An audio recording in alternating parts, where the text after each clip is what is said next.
I was in foster care since I was 2 months old, and then I had a re-entry into care when I was 12. My son was 6 months old when he came into care, and I was 17 years old. My son was in care until he was about 2 years old.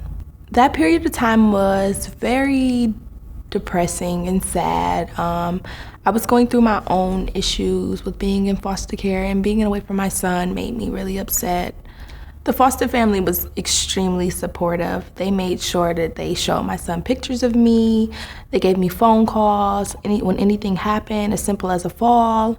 They made sure they sent me pictures. They were extremely supportive when it came to calling me for birthdays and Christmases. I was included in all my son's appointments, whether it was for a cough or something, simple. They made sure they called me in advance. If I needed a ride, they would try to get the foster care service to give me rides to the doctor's appointments and make sure that it was a priority that I was there. I had visits with my son, I would say twice a week, and visits were good. I always was very eager to see him, although it was under the circumstances of seeing him while I was in a residential facility. Visits went well though, for the most part. We played, we laughed, and every time I seen him, he was doing new things and getting new teeth. And, the foster parents prepped meals so that I could feed him and wouldn't have to worry about exactly what he would eat because I couldn't provide food for him at the time. They packed toys to make sure that we had toys to play with. I did a lot of preparing for the visits. It kind of kept me going and kept me motivated and kept me excited about seeing him soon. I would find coloring books that we can color and find activities like how to make homemade Play-Doh so that we can try that out. But as he got older, the car rides started to become worse.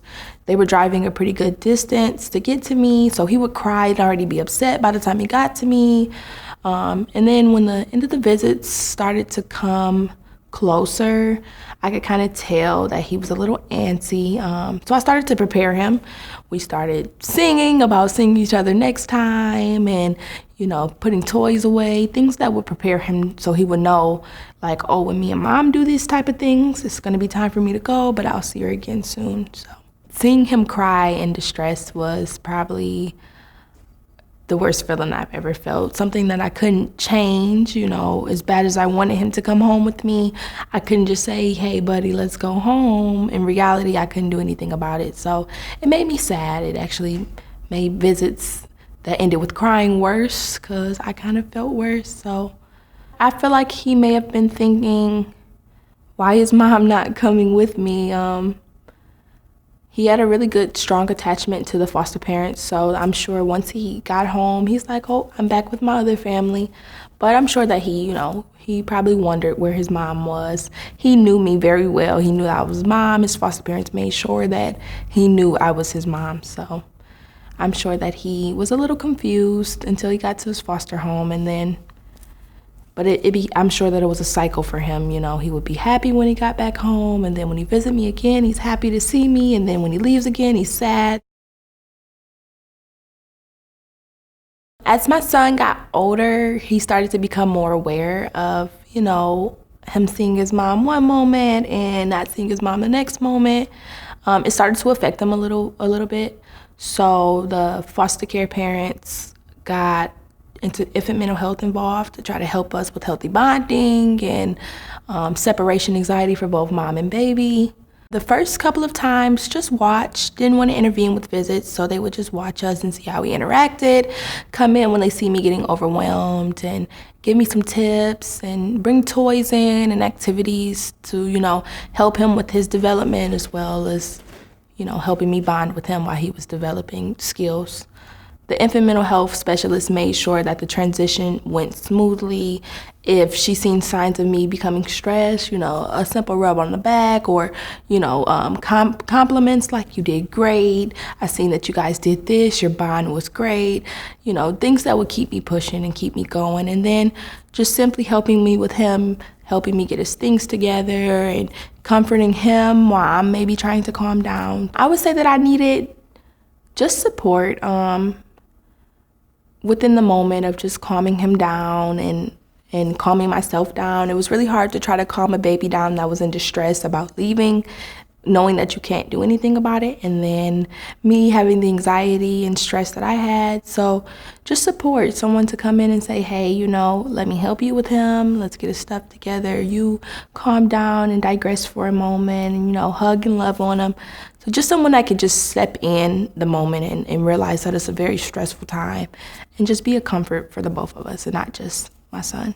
I learned to manage that anxiety by just accepting that, I would see him again, whether that would be in a couple days for our second visit or a couple more days for our first visit again. I just had to kind of learn and accept it for what it was, and even express to my caseworker, like, hey, I'm having a hard time, It took a lot of support from the people around me to get through it, but after a while I got in the groove of things, and I started to, not focus on the end of the visit, but more so it being closer to the next visit. Infant mental health services was extremely beneficial. I even built personal bonds with them. When there were visits, when I didn't have infant mental health anymore, I could call and say, I'm getting overwhelmed. What should I do? He's teething. With some advice. So they were extremely helpful. Reunification for me and my son it was a happy moment for me. I was extremely excited for him to finally come home, but I was nervous. I hadn't had him in my care since he was a baby, and now he's this little walking toddler that's always into things. So the transition was great. Infant mental health made sure that when he came home, they would come visit, ask me if I needed anything. The foster parents sent home all my son's toys and his clothes, so that wouldn't be a stressor for me to have to start over again. It was a learning experience. I had to learn this little human all over again. Although I knew him, I didn't know him 24 hours, 7 days a week.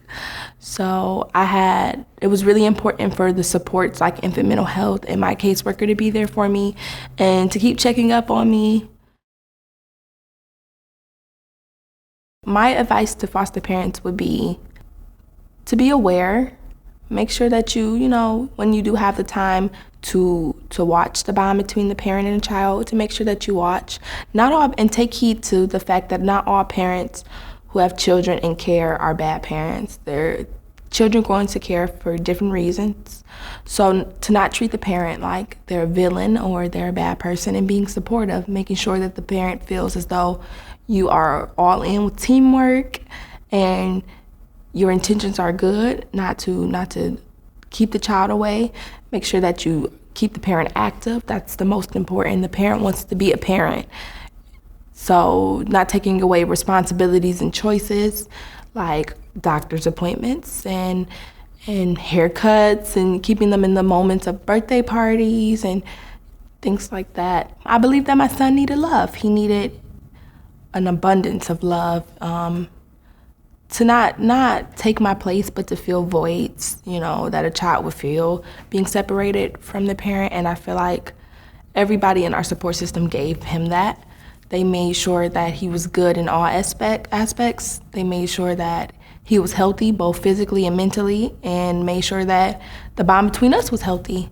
So I feel like he got everything that he needed.